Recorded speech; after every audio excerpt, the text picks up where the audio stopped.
This is CTV News with Lauren Pullen. Sounds really dramatic, but we're feeling hunted. We don't feel safe on our own property. Heartbreak after a family pet is killed by a cougar. The message the family hopes to share with others.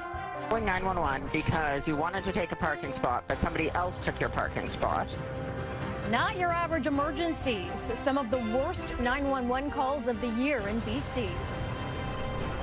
Plus, Adam finds out the whale of a tale behind a camera that accidentally fell to the bottom of the ocean. Later on the Sawatsky sign-off. Good evening. Thanks so much for joining us. We begin tonight in Mill Bay, where tensions are high on a hobby farm after a cougar attacked the family cat. But it didn't get away with dinner. One of the residents ran in to rescue the now deceased feline. And what happened after that has compounded a sense of unease ever since. CTV's Yvonne Raymond explains. A family on Vancouver Island is on edge over a cougar that's been prowling their hobby farm, now causing the death of one of their cats. Sunday night, 9:30, my mother-in-law came racing up in her car and said she needed help and that she had boots and he was injured and there was a cougar and he wouldn't leave. A tuft of hair and speckles of blood leave painful reminders from where it happened on the back deck. So he moved the whole table to get to the cat. Yeah, and that's what you heard, you figured. The cougar dropped boots on the ground and then went further down the deck. And my mother-in-law bravely went and got our cat and brought him in for us. She says Boots was alive when she was rushed to the vet, then died from injuries to her head. It sounds really dramatic, but we're feeling hunted. We don't feel safe on our own property because of the history last year, because of the repeated sightings, because the cougar then stayed at my mother-in-law's. I think she said it was 2:30. The cougar was still there, stalking her house, upstairs and downstairs, looking in the windows, in her bedroom, in the downstairs windows where she has 7 foster kittens. BC conservation officers visited the site the next morning. The Public Safety Service says there have been no other reports of conflict in the area and will respond as necessary to ensure public safety. I feel a human has been threatened. I feel like our family has been threatened. I feel like, they said very kindly but very clearly that the death of a cat is not enough for them to do anything. The province has also confirmed deer have reached a recorded low in the Coxsila area near Mill Bay. I think knowledge is helpful. I think we should know that their food is scarce, so they're coming out, as well as obviously deforestation. The family wants to start a conversation for potential change amid heartbreak. Yvonne Raymond, CTV News, Mill Bay. Nanaimo's mayor says the province is extending supports for people who were displaced by a destructive fire on Boxing Day. It happened at around 3 a.m. at the Value Lodge motel, where dozens of people were living or visiting. 7 were taken to hospital for smoke inhalation. Emergency supports are often only available, though, for a few days, but the mayor says they're being extended until January 14th. He hopes they're extended further while long-term housing options are tracked down. The miracle in all of this is that no one perished. Clearly, it was a rapid fire. It destroyed things in a significant way. So the good news is that no deaths. The bad news is that 40-plus people in Nanaimo need a place to live in a longer-term arrangement, because many of the occupants were, in fact, there for long-term. These weren't people who were there for a month or 2 or 3 necessarily. These were people for whom this was their home. The mayor says the cause of the fire is under investigation. He is tipping his hat to nonprofits and city staff who are stepping up over the holidays to support those who have been displaced. Starting today, BC is tightening the rules around how people can take safe supply drugs. The province says it's a way to keep the prescribed pills from being sold on the streets. All participants in the program will now be required to ingest the drugs in front of a healthcare professional, such as a pharmacist. It's a change the official opposition says is an improvement, but also an acknowledgement, says critics, that a safer supply isn't really working. Really removes any sort of responsibility on the person to try and turn their life around, really. And the problem is that they're investing into something without investing into all of the other components. If there were, ample opportunity for treatment resources, mental health supports, supports with housing, and all of those kinds of things, maybe I would look at it differently. The move, announced in February, was prompted by leaked documents confirming what critics had warned about, and the NDP had disputed that significant amounts of safe supply was being diverted and sold on the streets. Some harm reduction advocates worry today's move could make access to safe drugs more difficult and send users back to street drugs. The union representing ambulance, paramedics, and dispatchers is considering strike action after a breakdown in contract negotiations. The Ambulance Paramedics of British Columbia issued a statement today saying negotiations started in September but broke down just before Christmas. The union represents around 6,000 paramedics and dispatchers in the province. The union says the sticking points in negotiations are wages, benefits, and supports for mental health and wellness. We've been offered less than what other unions have been offered. And then to us, that was really frustrating because, we see day in and day out kind of what we're looking at for the value and the need that we bring to the table. So to be essentially offered less than, say, someone like BCGEU, let alone our other partners and first responders like police and fires, is pretty frustrating. A strike vote won't take place until late February. Because paramedics are deemed an essential service, though, it won't mean paramedics will necessarily walk off the job, but operations can be scaled back through other measures. As the year comes to a close, BC Hydro is looking back at its most memorable outages of 2025, the top two of which happened on Vancouver Island. BC Hydro calls this one Godzilla on the grid. During this month's series of storms, the giant inflatable flew into the power lines at a car dealership in Nanaimo. Now, we don't have pictures of the other unique outage, but BC Hydro says it happened in Sydney in May when a group of kids was practicing casting their fishing lines. Instead of hooking a big one, they accidentally hooked power lines, causing an outage for one customer. The wackier trouble calls tend to come from these big storm events because often people won't secure things in their backyard or on their balconies, and the wind will blow something like a Godzilla up into our wires or our infrastructure. So this year and the past 5 to 10 years, we've had probably more storms and more customers affected by storms than ever in our history. BC Hydro is reminding people to never fly kites or drones near power lines. And if you do see a downed or damaged power line, stay back the length of a city bus and call 911. It is also that time of year we take a look back at the year that was and the best and worst of 2025. And that includes 911 calls. CTV's Andrew Johnson with the most unusual and downright silly supposed emergencies in the province, and plenty of examples of moments when you should not pick up the phone. 911, do you need police, fire, or ambulance? At British Columbia's busiest 911 dispatch center, every call could involve a life or death situation. We can have anything like stabbings or shootings, assaults, very high priority calls. And every call could also be a big waste of time. Okay, so you landed at the airport and then you're trying to get into your Airbnb, but the door is locked. Are you safe right now? Okay, well, unfortunately, because it's not an emergency, we won't be able to assist you with it.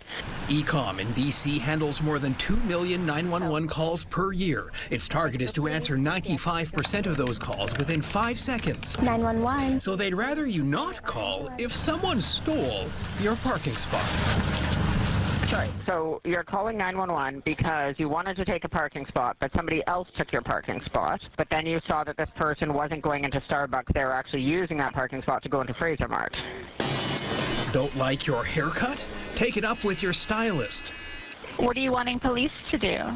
If you're being harassed by a hornet, call the exterminator, not 911. Okay, are you, safe, I guess, besides the hornet being there? When it feels like gridlock is going to be the end of you, resist the urge. You don't call 911 for a traffic report. That's inappropriate use of this Finally, it can feel life or death if you're about to miss your flight, but first responders can't do anything about your oversized carry-on. Well, unfortunately, the police can't help you with that. If that's the rule of the airline, you have to follow the rule of the airline. Honorable mentions this year go to the person who was looking for emergency help when their dishwasher wouldn't work, and the caller who was upset Walmart wouldn't allow them to return their air fryer. There's always 2026. Andrew Johnson, CTV News, Vancouver. That is something else. Still to come, a very public revolt that saw the ousting of John Rustad. Every caucus goes through their own struggles. Unfortunately, ours was done in a very public way. We'll sit down with newly minted interim Conservative leader Trevor Halford for a look back at what's ahead in 2026. And a stunning live shot of Victoria for you there, sitting at 3 degrees. Caroline will be back after the break with your full forecast. CTV weather brought to you by Expedia Cruises. Make the most of your next vacation by booking with those who've been there. Visit expediacruises.ca.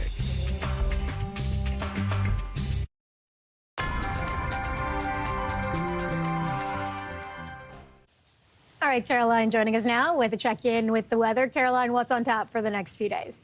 Well, Lauren, the next few days, temperatures are going to be pretty mild, but some areas are going to see some very wet weather. Case in point, Port Hardy and parts of the north will see the system moving in. It will bring some significant rainfall. Will touch down to Tofino area, but then it will be on the way out come the new year.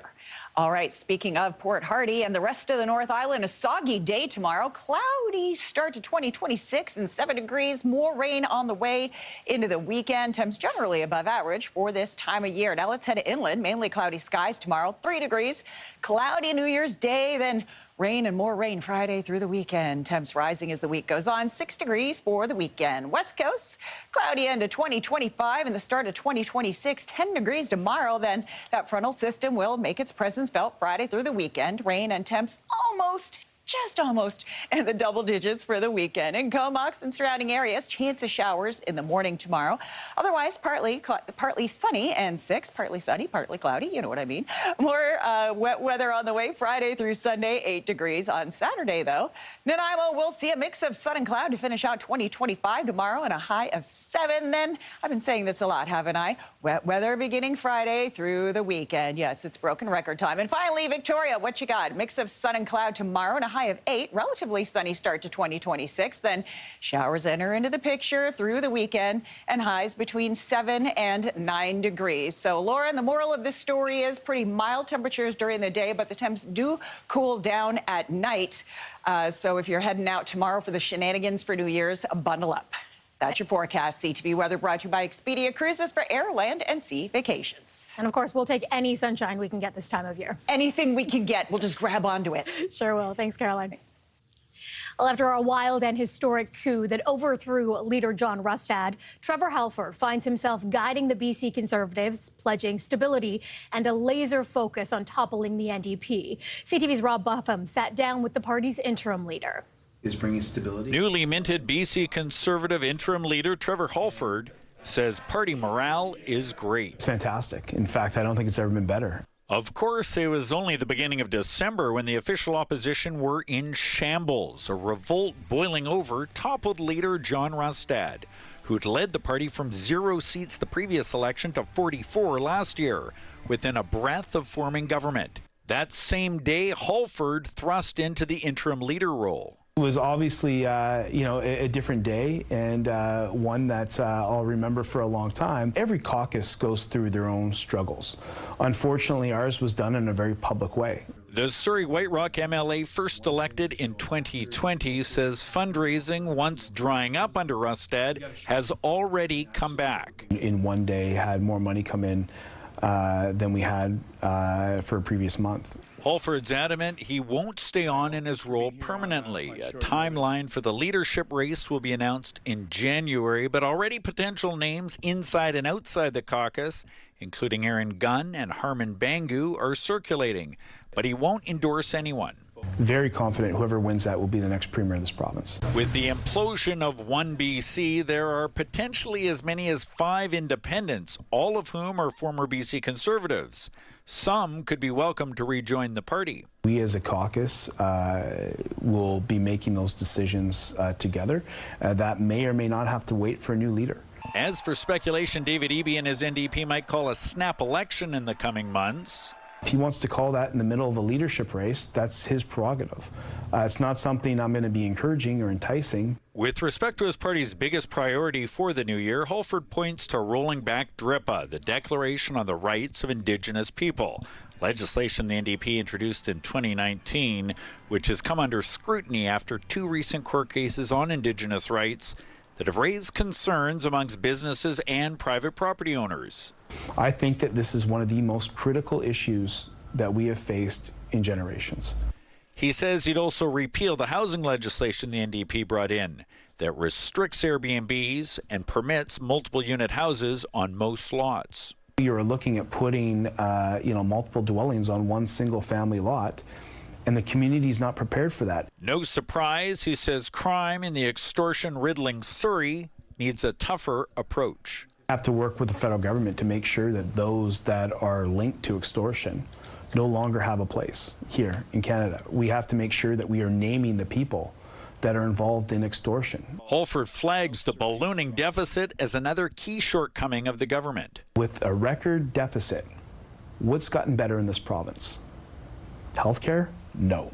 Housing? No. And he gives the NDP an F on education, calling for the return of letter grades. I think this government likes to give out participation ribbons for everything, and that doesn't work. Parents want to know where their kids are in the school system. The married father of 3 says he never pictured himself ringing in the new year as leader of the official opposition. I still get people coffee. For me, I don't take myself that seriously, to be honest with you. I really don't. I can get humbled pretty quickly by my kids. Like Trooper said, I am here for a good time, not a long time, and I really do mean that. But he takes his Christmas movies seriously. Tied with Die Hard, which is a Christmas movie, and that is a hill I will die on.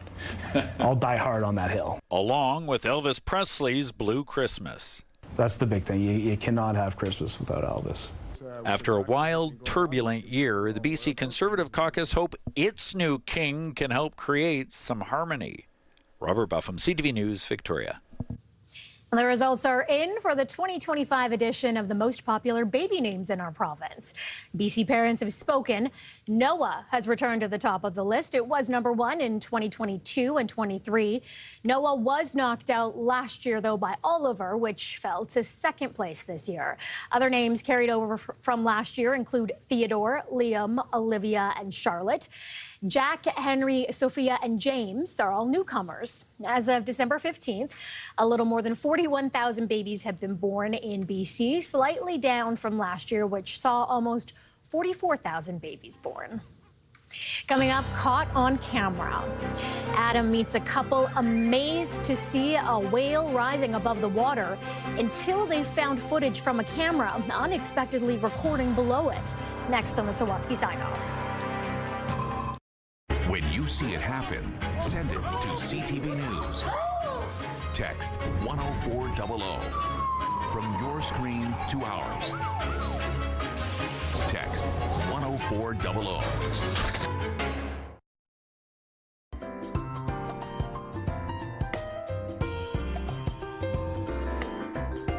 Finally tonight, Adam finds out the whale of a tale behind a video that was shot by a camera that unexpectedly sunk to the bottom of the sea. On this Encore Sawatsky Sign-Off.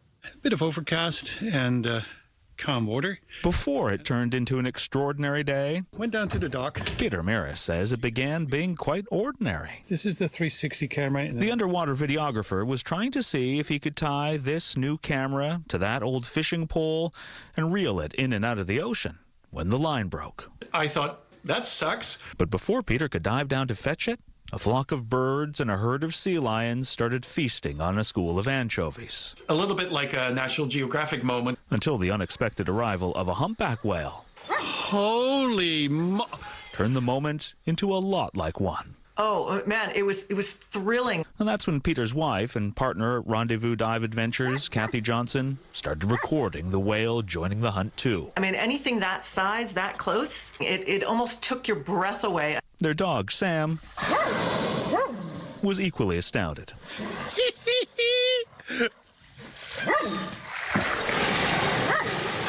And after 2 hours of watching in wonder what was unfolding above the water, Peter retrieved that camera that had sunk and was shocked to see what had been recorded under it.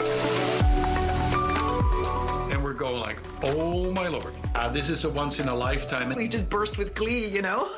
Watched it over and over again just because we couldn't believe what we were seeing. And while the couple was struck by how gracefully and thoughtfully the big whale swam around their dock in such shallow water, they were also filled with gratitude that fishing rod experiment ultimately failed. Failure is just another step towards success. So why get frustrated when things don't go according to plan, they say? Because you just might find things turn out even better than you could have conceived. One way to get amazing things is if you take the risk. And so you got to try, because you just never know. Adam Sawatsky, CTV News. And that is it for CTV News Vancouver Island. Thanks so much for joining us.